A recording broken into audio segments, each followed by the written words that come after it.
I am so curious about what it was like, a Bay Area kid, like in a 3-point shooting contest on national TV against Steph Curry, like Mr. Bay Area, Mr. Warrior, during NBA All-Star with the whole world watching. I'm like really trying to set this up because as I was watching it, this is what I was feeling. Like a little bit of, oh my God, the weight of women and girls are on her shoulders right now.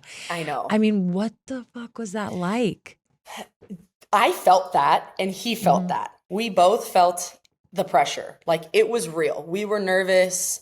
Like we were kind of talking before, but there was just like this like nerves and fidgety. And it was weird because we weren't really like trying to necessarily beat each other. It was more like we understand what this shootout is doing for the landscape of sport. Mm-hmm. And for me, it's tough because that's my idol. Like, I didn't really go in with, like, oh, I'm gonna beat him. Like, Yeah. it's like I didn't really have that, like, I hate you and I want to beat you. It was like, Yeah. I I'm love you like, so much. yes. I'm like, I I respect grew you so up much. watching your highlights. I watch them all the time. So it was a super weird dynamic. But once I got out there and started shooting, I was like, oh my gosh, like we're showing every young girl that is watching and young boy that like you can go out there and just do it. And after it finished, we gave each other this hug of like, oh, like we did Ugh, it. We did it. major It's over. relief. It's over. Yeah, I mean, in a lot of ways, like, listen, from my perspective, of course, the absolute best case scenario is you winning. But in some weird, wonderful way, it like was the best case scenario.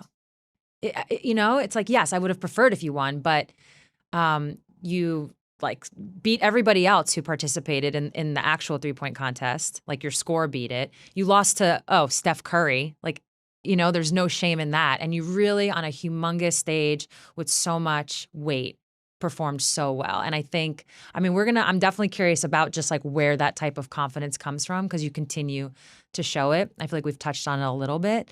But I And I am shot curious. from the NBA line. Yeah, and people were talking shit about the fact that you were shooting with a Exactly. woman's ball.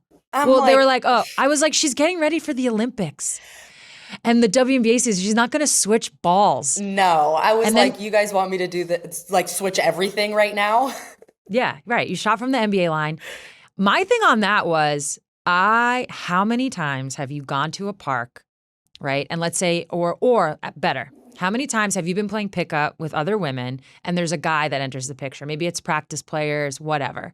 And you're playing with a woman's ball. And what do? Bitch and moan about the ball. Yep. How do you guys play with this ball? If It's so anything, small, it's so this, it's so yeah. that.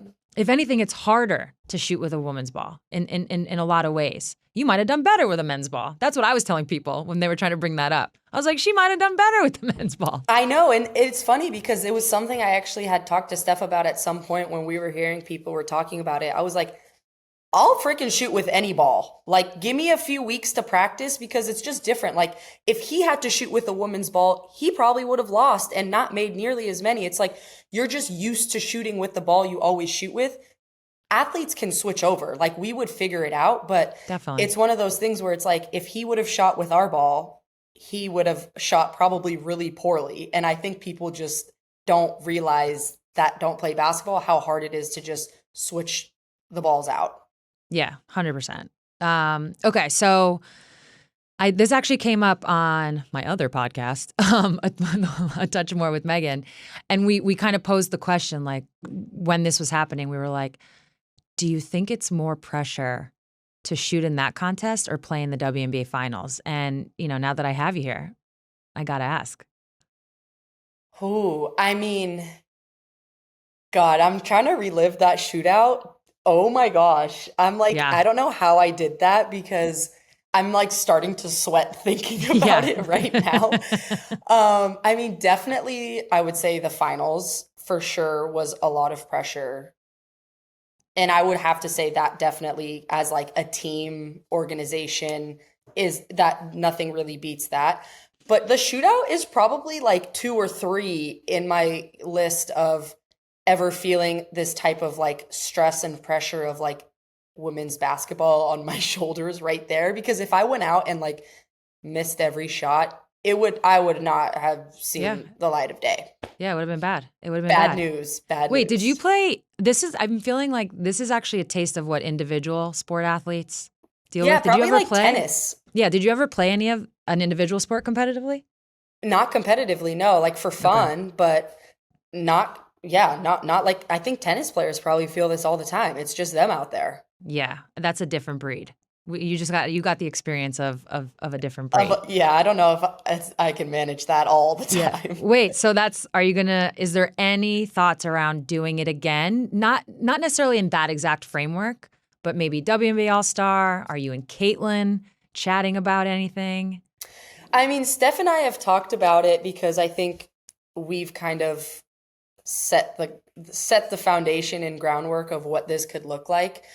We've thought about doing partners. We've thought about figuring out a way whether we take last year's championship winner and then bring them into kind of the framework that we have laid out. I think it's a work in progress, but I will say it's something that we definitely want to do again at some point when it aligns with both of kind of our lives in terms of there's a lot of pressure around that weekend, and I think it's hard for people to kind of understand. Sometimes you just want a day. Like it's your all-star break and it's so much going on, and especially in the WNBA, like as soon as the game ends, you're on a flight back to your city and you probably play in about 2 days. Like we don't have time to go on vacation during that time. So I think in some format we'll definitely have something like this again. Okay. Do you think you'll just participate in the regular 3-point contest in because you haven't done one in the WNBA, have you? Oh no, what am I talking about? Edit that out. But this is a question that I have asked many people because everyone wants me to do it again.